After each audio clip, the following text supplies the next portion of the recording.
الحمد لله وحده والصلاة والسلام على من لا نبي بعده وعلى آله وصحابته البررة ودعا بدعوتهم إلى يوم القيامة. أما بعد، فقد قال الله تبارك وتعالى في القرآن المجيد والفرقان الحميد: أعوذ بالله من الشيطان الرجيم، بسم الله الرحمن الرحيم. صبغة الله ومن أحسن من الله صبغة ونحن له عابدون. وقال النبي صلى الله عليه وسلم: فإن أصدق الحديث كلام الله، وخير الهدي هدي محمد صلى الله عليه وسلم، وشر الأمور محدثاتها، وكل محدثة بدعة، وكل بدعة ضلالة، وكل ضلالة في النار. اللهم صل على محمد وعلى آل محمد كما صليت على إبراهيم وعلى آل إبراهيم إنك حميد مجيد. اللهم بارك على محمد وعلى آل محمد كما باركت على إبراهيم وعلى آل إبراهيم إنك حميد مجيد. اللهم لا سهل إلا ما جعلته سهلا، ولا صعب إلا ما جعلته صعبا. اللهم لا علم لنا إلا ما علمتنا إنك أنت العليم الحكيم. وعلمنا ما ينفعنا وانفعنا بما علمتنا، وأرنا الحق حقا وارزقنا اتباعه، وأرنا الباطل باطلا وارزقنا اجتنابه، واجعلنا ممن يستمعون القول فيتبعون أحسنه، وأدخلنا برحمتك في عبادك الصالحين. یہاں پر تشریف فرما ذمہ داران حلقہ، محترم بزرگوں، نوجوان دوستوں، قابل قدر بہنوں اور عزیز بچوں، السلام علیکم ورحمۃ اللہ وبرکاتہ۔ ایک مسلمان کے لیے دین اسلام اس کا بہترین سرمایہ ہوتا ہے، اور اس کی زندگی کا مقصد، اس کا غایت ہے: وما خلقت الجن والانس الا لیعبدون۔ ارشاد باری تعالیٰ ہے کہ میں نے جن و انس کو محض اپنی عبادت کے لیے پیدا کیا۔ کہ اسلام اور ایمان والی جو زندگی ہے وہ دراصل کامیابی کی زندگی ہے۔ ایک اور جگہ فرمایا گیا کہ ایک مسلمان کی جو ساری زندگی ہوتی ہے، جس طریقے کے مطابق وہ اپنی زندگی گزارتا ہے، جس چیز کی طرف رجوع کرتا ہے، وہ بھی اسلام ہے۔ اس کی زندگی کا اوڑھنا بچھونا، اس کی زندگی کا مقصد، اس کا جینا اور مرنا، سب کچھ اللہ رب العالمین کے لیے ہے۔ قل ان صلاتی و نسکی و محیای و مماتی للہ رب العالمین۔ تو یہ جو ایمان ہے، جو اسلام ہے، جو مختلف آیتوں میں اللہ تبارک و تعالیٰ نے ذکر فرمایا ہے، یہی اسلام اور یہی ایمان صبغۃ اللہ ہے۔ آج کا ہمارا جو موضوع ہے کہ اللہ کے رنگ میں رنگ جاؤ، یا اللہ کا رنگ اختیار کر لو۔ تو یہاں پہ اللہ کا رنگ کیا ہے ہم یہ دیکھیں گے، اور اللہ کا رنگ چڑھایا کیسے جاتا ہے، چڑھتا کیسے ہے ایک ایمان والے کی زندگی میں، اور پھر ایمان کا جب رنگ، اسلام کا جب رنگ کسی شخصیت پر چڑھ جاتا ہے تو اس کی شخصیت کس طرح غیر معمولی ہو جاتی ہے، یہ گویا کہ آج کا موضوع ہے۔ صبغۃ اللہ کو جہاں ایمان اور اسلام کہا گیا، وہی مفسرین نے اس کو فطرت اللہ بھی کہا، فطرت اللہ التی فطر الناس علیہا، کہ انسان کی سرشت میں، اس کی فطرت میں اسلام داخل ہے۔ اللہ کے رسول صلی اللہ علیہ وسلم کی مشہور حدیث ہے، ہم نے اپنے علماء کرام سے بارہا سنا ہے کہ اللہ کے رسول صلی اللہ علیہ وسلم نے فرمایا کہ کل مولود یولد علی الفطرہ، کہ ہر پیدا ہونے والا بچہ اپنی فطرت پر پیدا ہوتا ہے، لیکن ہوتا یہ ہے کہ معاشرے میں کچھ لوگ اس کو یہودی بنا دیتے ہیں، اس کے ماں باپ اگر نصارہ ہوتے ہیں تو اس کو بچے کو نصارہ بنا دیتے ہیں، او یہودانہ او ینصرانہ او یمجسانہ، یا اگر مجوسی ہوتے ہیں تو مجوسی کے طریقے کے مطابق اس کی پرورش کر دیتے ہیں۔ لیکن آپ غور کیجئے کہ یہاں پہ او یسلمان ہی نہیں کہا، یہ نہیں کہا کہ کچھ لوگ ایسے ہیں جو اس کو مسلمان بنا دیتے ہیں۔ کیوں نہیں کہا؟ کیونکہ یہ عین اس کی فطرت میں شامل ہے، اسلام۔ مسلمان ہونا ہر بچے کا پیدائشی وصف ہے، ہر پیدا ہونے والا بچہ اسلام کے مطابق یا اسلام کی فطرت کے مطابق پیدا ہوتا ہے۔ تو پتہ ایک چیز یہ چلی یہاں پہ مجھے اور آپ کو کہ اسلام کے مطابق زندگی گزارنا عین فطری تقاضا ہے۔ دینی اور اسلامی تقاضا تو بات کی چیز ہے، عین فطری تقاضا ہے۔ اگر کوئی اسلام کے خلاف عمل کرتا ہے، اپنی زندگی گزارتا ہے، تو گویا کہ وہ اپنی فطرت کے خلاف کام کرتا ہے، اپنے طبعی مزاج کے خلاف بغاوت کرتا ہے، وہ اپنی فطرت کے خلاف بغاوت کرتا ہے اور اس سے جنگ کرتا ہے۔ اور جو فطرت کے خلاف کام کرے اور فطرت سے بغاوت کرے، اس کا حشر بہرحال اچھا نہیں ہوتا۔ تو یہاں پہ صبغۃ اللہ، اللہ کا رنگ اختیار کرو، اللہ کے رنگ میں رنگ جاؤ کا مطلب ہے کہ اپنا جو فطری مذہب ہے، جو طریقہ ہے، جو دین ہے، اس کو اختیار کر لو۔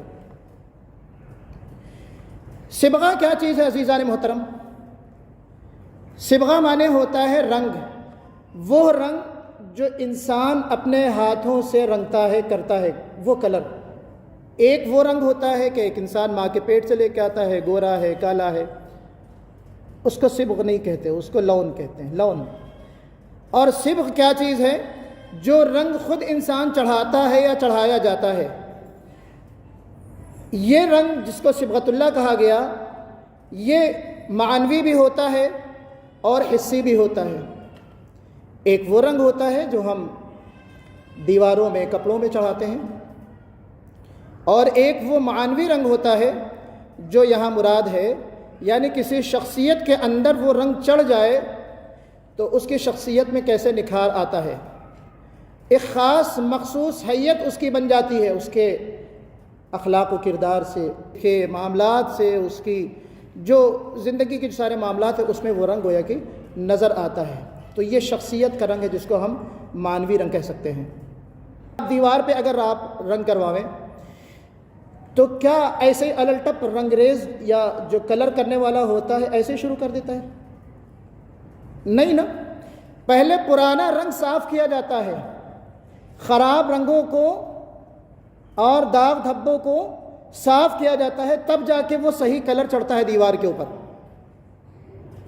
اور جب دیوار صاف نہیں ہوتی، دھبے سخت ہوتے، تو کس چیز کا استعمال کیا جاتا ہے؟ ریگ مال کا۔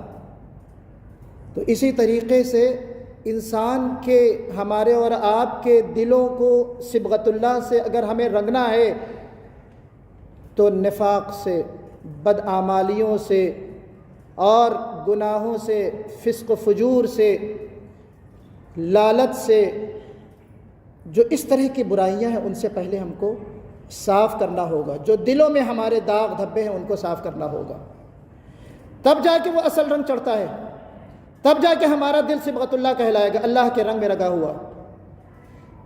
اور دوسری حقیقت کیا ہے رنگ کی؟ کہ جو دیوار رنگی جاتی ہے اور جو دیوار نہیں رنگی جاتی، ان دونوں میں بہت زمین آسمان کا فرق ہوتا ہے کہ نہیں ہوتا؟ آپ ایک گھر میں ایک کمرے کی دیوار اگر آپ کر لیں اور دوسری دیوار جس میں رنگ نہیں ہوا ہے، اس کو آپ دیکھیں کتنا فرق نظر آتا ہے۔ یہی معاملہ صبغۃ اللہ کا ہے، اس شخص کا ہے جس کا دل اللہ کے رنگ سے رنگ جاتا ہے، وہ ممیز ہوتا ہے، معاشرے میں، سوسائٹی میں اس کی ایک الگ پہچان ہوتی ہے۔ اور آگے بڑھنے سے میں پہلے یہ بتا دوں کہ جو ریگمال کا میں نے ذکر کیا، جس سے داغ دھبے صاف کیے جاتے ہیں، ہمارے دلوں میں بھی جو داغ دھبے ہوتے ہیں اس کو صاف کرنے کے لیے بھی ریگمال ہے۔ اللہ کے رسول صلی اللہ علیہ وسلم نے کیا فرمایا؟ کہا کہ یہ داغ دھبے انسان کے دل میں کیسے ہوتے ہیں؟ جب انسان ایک گناہ کرتا ہے تو اس کے دل میں ایک دھبا، ایک داغ پڑ جاتا ہے، کالا داغ پڑ جاتا ہے۔ اگر وہ توبہ کر لیتا ہے تو وہ صیقل ہو جاتا ہے، صاف ستھرا ہو جاتا ہے، اور اگر نہیں کرتا تو پھر دوبارہ گناہ کے بعد دوبارہ پرت گناہ اور کالا ہو جاتا ہے،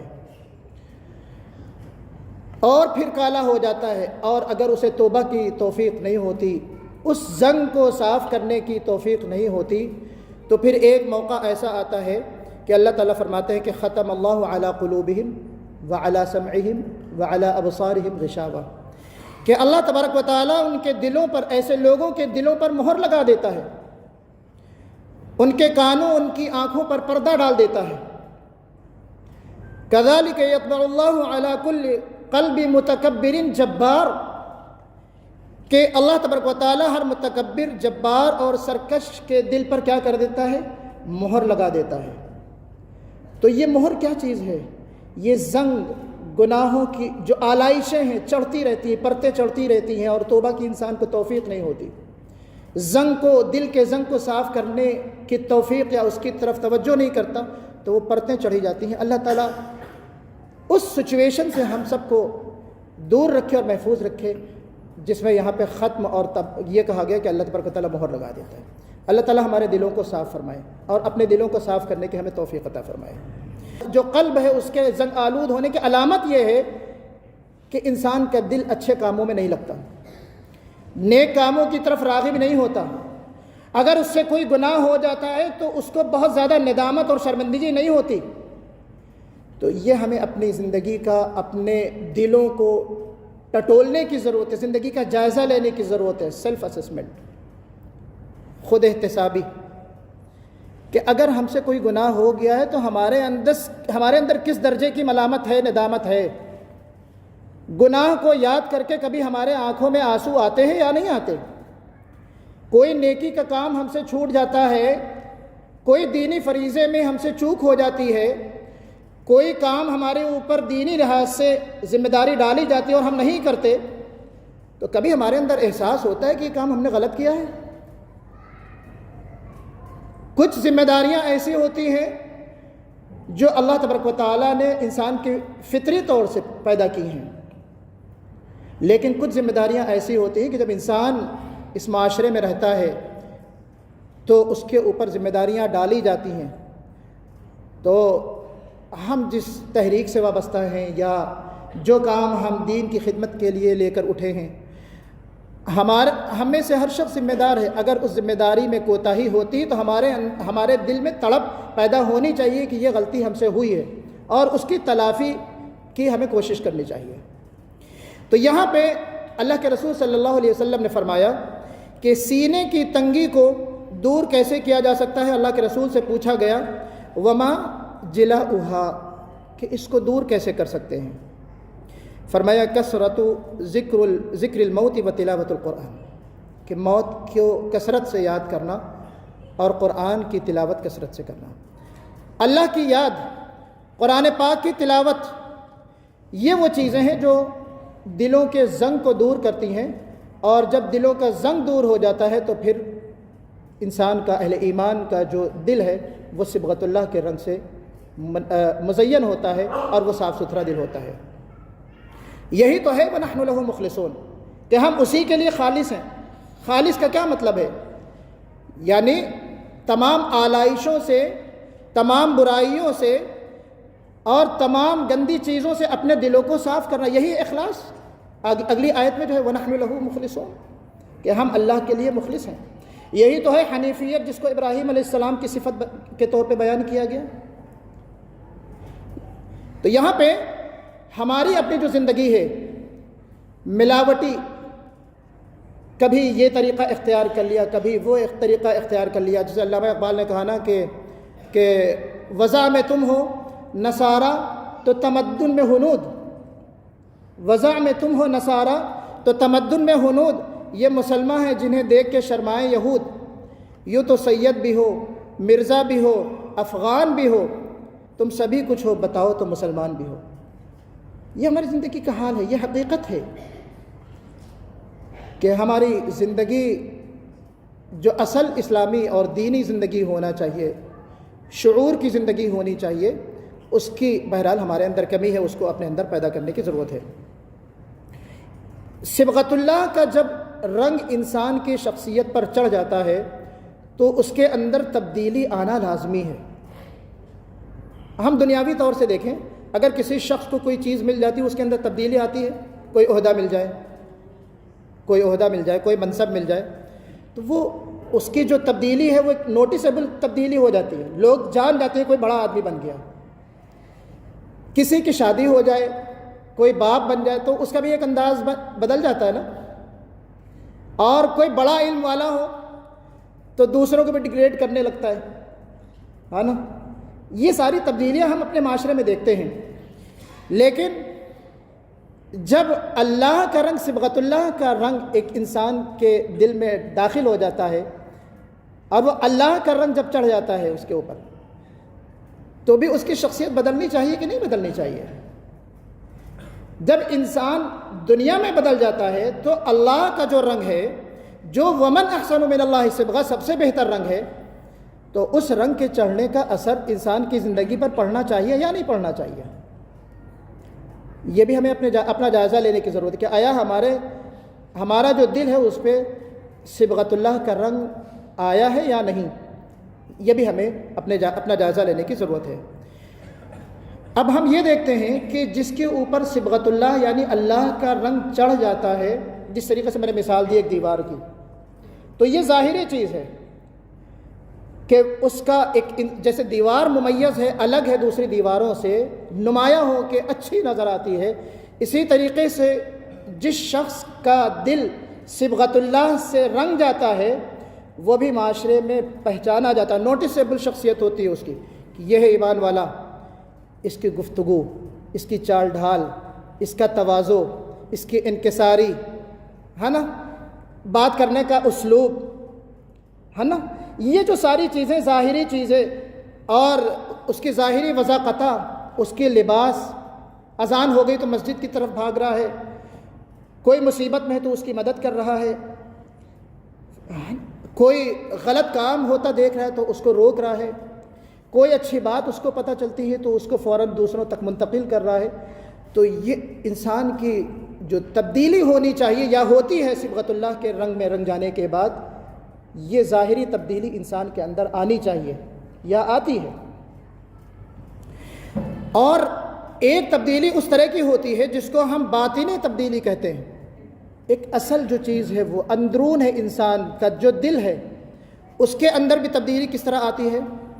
سب سے پہلے تو ایمان پختہ ہوتا ہے، اللہ پر ایمان، اور اللہ سے ٹوٹ کر محبت کرنے والے لوگ ہوتے ہیں، صبغت اللہ کے رنگ میں رگے ہوئے جو لوگ ہوتے ہیں، والذین آمنوا اشد حبا للہ، وہ اللہ کو ٹوٹ کر محبت کرتے ہیں، اللہ سے بہت زیادہ محبت کرتے ہیں، شدید محبت کرتے ہیں، اس کے دل میں اللہ کی محبت پیدا ہو جاتی ہے، ایمان کی پختگی آتی ہے۔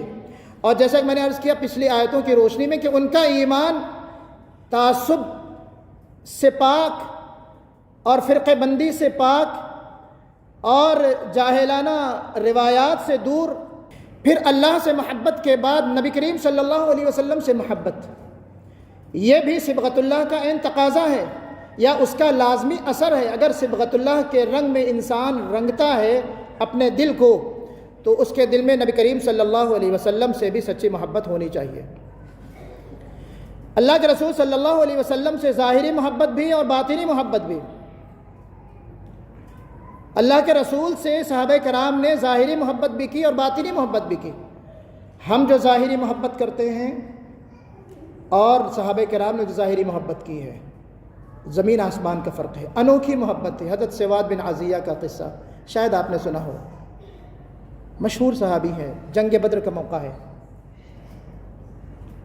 اللہ کے رسول سب درست فرما رہے ہیں، حضرت سواد آگے بڑھ جاتے ہیں تھوڑا سا، استو یا سواد بار بار کہتے ہیں، پھر آخر میں اللہ کے رسول صلی اللہ علیہ وسلم کے پاس ایک ہلکی سی ٹہنی چھڑی ہوتی ہے، آسانی کہیں گے، اس سے ہلکی سی ٹھوک مارتے ہیں، یا سواد استوی سد الخلل، برابر کرو۔ یہ ایک روایت نماز میں بھی آتی ہے اور ایک روایت کے مطابق یہ جنگ بدر کا موقع ہے۔ تو اللہ کے رسول صلی اللہ علیہ وسلم نے اس ٹہنی سے، اس ہلکی سے لکڑی سے جب مارا تو حضرت سواد جو ہے چیخ پڑے، اوجعتنی یا رسول اللہ، اللہ کے رسول صلی اللہ علیہ وسلم آپ نے مجھے تکلیف پہنچائی ہے، اور وقد بعثک اللہ بالعدل والحق فاقدنی، خدا کی قسم جس ذات نے آپ کو حق اور عدل کے ساتھ مبعوث فرمایا ہے، مجھے اس کا بدلہ چاہیے۔ میں بھی ویسے ہی چاہتا ہوں کرنا جس طریقے سے آپ نے کیا۔ اللہ کے رسول صلی اللہ علیہ وسلم نے وہ چھڑی صحابی رسول اپنے پیارے صحابی کے ہاتھ میں دے دی، لے لو بدلہ۔ کہ نہیں اللہ کے رسول، آپ نے جس وقت مجھے مارا تھا اس وقت میرے جسم پہ کوئی کپڑا نہیں تھا، تو قربان جائیے آپ صلی اللہ علیہ وسلم کے عدل اور انصاف پر کہ آپ نے وہ جو چادر تھی گرا دی، اب لے لو بدلہ۔ اور وہ چادر گرنی تھی کہ وہ صحابی رسول آپ صلی اللہ علیہ وسلم کے شکم سے، سینے سے بے ساختہ لپٹ جاتے ہیں، بوسہ لیتے ہیں، محبت کا اظہار فرماتے ہیں۔ اللہ کے رسول فرماتے ہیں کہ ما حملک علی ھذا یا سواد، کیا مقصد تھا اس کا، کیوں تم نے اس طرح کیا؟ انہوں نے کہا کہ آج یوم الفرقان ہے، آج میری آرزو ہے کہ میں شہید ہو جاؤں اور اللہ کے پاس جب حاضر ہوں اور دنیا میں میرا آخری مرتبہ جسم اگر کسی چیز سے ٹچ ہوا ہو یا چھلا ہو تو وہ آپ کا مقدس اور بابرکت جسم ہے جس سے ملاقات کر کے میں شہید ہونا چاہتا ہوں۔ ہے اس طرح کی مثال تاریخ انسانی میں کہ اتنا ٹوٹ کر محبت کرنے والا اپنے قائد سے، اپنے نبی سے۔ ایک صحابی ہیں، ان کے سر پہ اللہ کے رسول صلی اللہ علیہ وسلم نے ہاتھ رکھ دیا تو انہوں نے زندگی بھر حلق نہیں کروایا، بال ہی نہیں کٹوایا۔ کیوں؟ کیونکہ وہ بال ہم کیسے کٹوا سکتے ہیں جس پر نبی کا ہاتھ لگا ہو؟ یہ صرف مرد صحابہ کرام کے واقعات نہیں ہیں عزیزان محترم، صحابیات خواتین بھی برابر کی شریک تھیں۔ کہا گیا کہ اے فلاں آپ کے والد شہید ہو گئے، کہا اللہ کے رسول کیسے ہیں؟ پھر تھوڑی دیر میں خبر آئی آپ کے شوہر شہید ہو گئے، کہا کوئی بات نہیں، اللہ کے رسول ٹھیک ہیں۔ تیسری خبر آئی کہ آپ کے بیٹے شہید ہو گئے، کہا کوئی بات نہیں، مجھے یہ بتاؤ کہ اللہ کے رسول کیسے ہیں؟ کہا کہ اللہ کے رسول صلی اللہ علیہ وسلم ٹھیک ہیں۔ تو کہا نہیں، مجھے دکھاؤ، میں چاہتی ہوں کہ میں اپنے آنکھوں سے دیکھوں کہ وہ ٹھیک ہیں۔ ان کو دکھایا گیا تو پھر دیکھ کر انہوں نے کہا مسکرا کے کہ اگر آپ بعافیت ہے، خیریت سے ہیں تو ساری مصیبتیں حل کی ہیں۔ آپ غور کیجئے کہ یہ ایمان، یہ ایمانی طاقت اور یہ محبت نبی کریم صلی اللہ علیہ وسلم سے، جس کے نتیجے میں یہ صبر کہ شوہر، باپ اور بیٹا تینوں ایک ہی جنگ میں، ایک ہی وقت میں تینوں شہید ہوتے، لیکن اللہ کے رسول صلی اللہ علیہ وسلم کو ایک کانٹا نہ چبھنے پائے۔ تو یہاں پہ ہمیں اپنے دلوں کو بھی ٹٹولنے کی ضرورت ہے کہ صبغت اللہ کے رنگ میں واقعی ہمارا دل رنگا ہوا ہے؟ کیا ہمارے دل میں بچوں کی محبت ہے، گھر والوں کی محبت ہے، ہمارے دل میں اپنے تجارت کی محبت ہے، بہت ساری محبتیں ہیں، کسی کونے میں رسول کی محبت ہمارے دل میں موجود ہے یا نہیں؟ ہمیں اس کو ٹٹولنا چاہیے، اپنے دل کو ٹٹولنے کی ضرورت ہے اور جائزہ لینے کی ضرورت ہے۔ لا يؤمن احدكم حتى اكون احب اليه من والده وولده والناس اجمعین۔ یہ محبت کوئی اختیاری اور آپشنل چیز نہیں ہے بلکہ ایمانی تقاضا ہے۔ حضرت عمر آپ صلی اللہ علیہ وسلم کے ساتھ موجود ہیں، آپ کا ہاتھ آپ کے ہاتھ میں ہے حضرت عمر کا۔ حضرت عمر نے کہا کہ اللہ کے رسول، میں آپ کو دنیا کی تمام چیزوں سے زیادہ، سب سے زیادہ محبت کرتا ہوں سوائے اپنی جان کے۔ ان کے پاس دو طرح کی بات نہیں ہوتی تھی، صاف جو دل میں ہے وہی کہتے تھے۔ تو حضور صلی اللہ علیہ وسلم نے کہا نہیں، تم اس وقت تک، تمہارا ایمان اس وقت تک مکمل نہیں ہو سکتا جب تک کہ میں تمہارے نزدیک تمہاری جان سے بھی زیادہ عزیز نہ ہو جاؤں۔ تو حضرت عمر نے تھوڑے سے توقف کے بعد فرمایا کہ اب میں آپ سے محبت اپنی جان سے بھی زیادہ کرتا ہوں۔ تو کہا، آپ نے فرمایا حضور صلی اللہ علیہ وسلم، الآن یا عمر، کیا اب تمہارا ایمان مکمل ہوا؟ تو یہ ایمان کی تکمیل یہ ایمان کی تکمیل ہے نبی کریم صلی اللہ علیہ وسلم سے محبت، اور یہ اصل جو محبت ہے ظاہری کے ساتھ ساتھ عملی محبت، جو تقاضا ہے محبت کا، اس کو بھی ہمیں پورا کرنا ہے، تب جا کے وہ محبت ہوتی ہے۔ جس شخص کا دل صبغت اللہ کے رنگ سے رنگا ہوتا ہے اس کے اندر عاجزی پیدا ہوتی ہے، انکساری پیدا ہوتی ہے۔ ہم کوئی کام کر لیتے ہیں تو ایک کبر کہیں یا میں نے کچھ کر لیا ہے، میں نے تو یہ کام کر ڈالا ہے، فتح مکہ سے بڑا کوئی کارنامہ ہو سکتا ہے؟ اللہ کے رسول کے عاجزی اور انکساری، یعنی اس اتنی شاندار فتح، 20 سال تک جن لوگوں نے آپ کی ناک میں دم کر رکھا تھا وہ سب 100% مفتوح اور سرنڈر کھڑے ہوئے ہیں، اتنی شاندار فتح۔ لیکن انکساری کا معاملہ، طریقہ کیا ہے اللہ کے رسول صلی اللہ علیہ وسلم کے کہ جس اونٹ پہ بیٹھے جھکے جا رہے ہیں، انکساری کے، عاجزی کے، یا اللہ اس کو قبول کر لے، کہیں کوئی چوک نہ ہو گئی ہو۔ اور پھر صبغت اللہ کے رنگ کے وجہ سے ایک چیز اور ایک خوبی جو پیدا ہوتی انسان کے اندر یا ہونی چاہیے، وہ ہے ایثار اور قربانی، کہ کسی چیز کی ہمیں ضرورت ہے لیکن ہمارے بھائی کو بھی ضرورت ہے، تو کہ آپ ترجیح دیں اپنے آپ پہ، اس کو ترجیح دیں اور اس کو دے دیں۔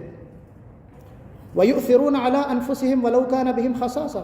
جنگ یرموک کا واقعہ ہے، عدی اس وقت ایمان لے آئے تھے، اس وقت تک عدی بن حاتم، ان کے ایک چچا زاد بھائی تھے، زخمی تھے، ان کو پانی پہنچا رہے تھے کہ تو جیسے ہی مشکیزہ کھولا کہ پانی ان کو ہم پلائیں، آواز آئی قریب سے، تو فوراً وہ کہتے ہیں کہ ان کو پہنچا دو پانی، پھر وہ پانی ان تک پہنچاتے ہیں، پھر وہاں جب جاتے ہیں دوسرے کے پاس تو تیسرے کی آواز آتی ہے، وہاں سے بھی عطش عطش کی آواز سنائی دیتی ہے، تو وہاں پہنچتے ہیں، پھر اس کے بعد جب دیکھا وہ تیسرا آدمی جو ہے وہ انتقال کر جائے، اس کی روح جو ہے نکل چکی ہوتی ہے، تو پھر وہ عدی آتے ہیں کہ چلو ہم دوسرے کے پاس، جس کے پاس سے آ رہے ہیں اس کو دیتے ہیں، تو ان کی بھی جان نکل چکی ہوتی ہے، تو پھر یہ ہوتا ہے کہ چلو چچا زاد بھائی جس کے پاس ہم گئے تھے اسی کو دے دیتے ہیں، ان کی بھی جان نکل چکی ہوتی ہے۔